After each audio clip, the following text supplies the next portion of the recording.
Présidente, cette question de 2 minutes, le temps de la démocratie du mardi, s'adresse à Clément Beaune, ministre des Transports. Alors, Monsieur Attal, puisque vous êtes présent, je pousse un cri d'alerte, parce que depuis la réforme Blanquer, la France ne sait plus compter. Non, je vous adresse à vous, Monsieur Attal. Samedi, entre 9 000 et 10 000 manifestants dans le Tarn, Clément Beaune en annonce 2 400. Samedi, en marge de ces rassemblements, une cinquantaine de personnes masquées s'en prennent à une entreprise, action heureusement circonscrite par les forces de l'ordre que l'on remercie. Monsieur le ministre en annonce là des milliers.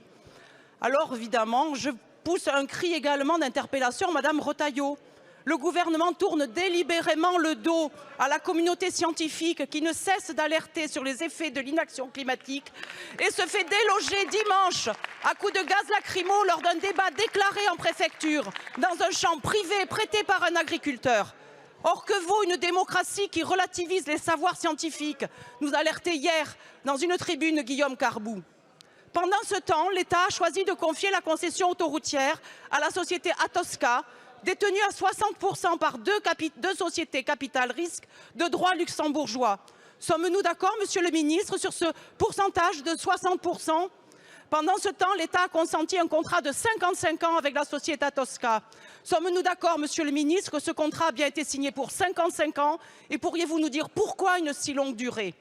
Pourriez-vous également nous confirmer qu'à l'aune des formules mathématiques figurant dans le contrat, hormis les véhicules électriques dont on ne sait ni comment, ni par quelle technologie ils seront repérés, le tarif entre Castres et Verfeil pour 53 km ne serait déjà plus de 6,80 €, soit 6,77 € arrondi au terme du contrat à 6,80 €, mais de 7,90 €, auquel il faut rajouter à ce jour 1,70 € pour arriver jusqu'à Toulouse par l'A68, soit aller-retour 19,20 €, soit 100 € par semaine, 96 exactement. Madame la députée, la parole est à Monsieur Clément Beaune, ministre délégué chargé des Transports.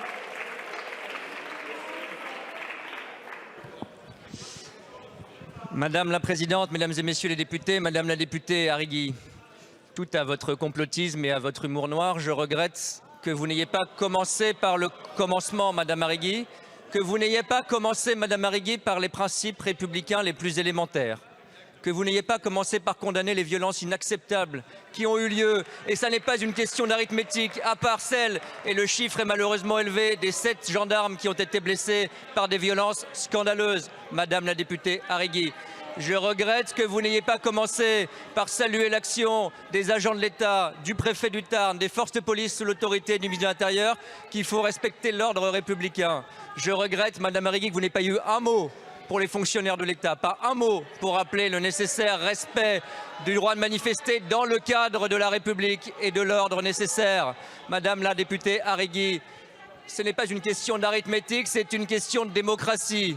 Je regrette que vous n'ayez pas eu un mot pour condamner et vous cautionner de fait ces violences, parce que Madame Arrigui, quel que soit le nombre exact, il y a eu des centaines et même des milliers d'individus radicalisés qui ont incendié, vrai ou pas vrai, Madame Arrigui, qui ont incendié 2 bâtiments, qui ont empêché les pompiers d'éteindre l'incendie, Madame Arrigui, qui ont porté, parce que Madame Rousseau a porté très loin l'indécence en défendant le port de canifs avec des couteaux, avec des pioches qui ont voulu être violents. Alors Madame Arrigui, vous avez le droit d'être contre un projet.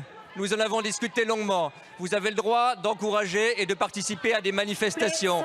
Vous n'avez pas le droit d'oublier le respect des principes républicains les plus élémentaires. Quant à la discussion, elle a toujours été ouverte. Vous avez passé des heures à en discuter avec moi. Vous le savez, mais il faut d'abord respecter les principes nécessaires de notre démocratie et notre État de droit. Merci, Monsieur le ministre.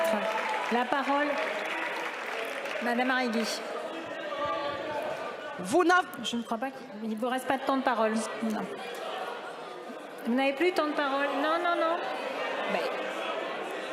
Il ne reste plus de temps de parole.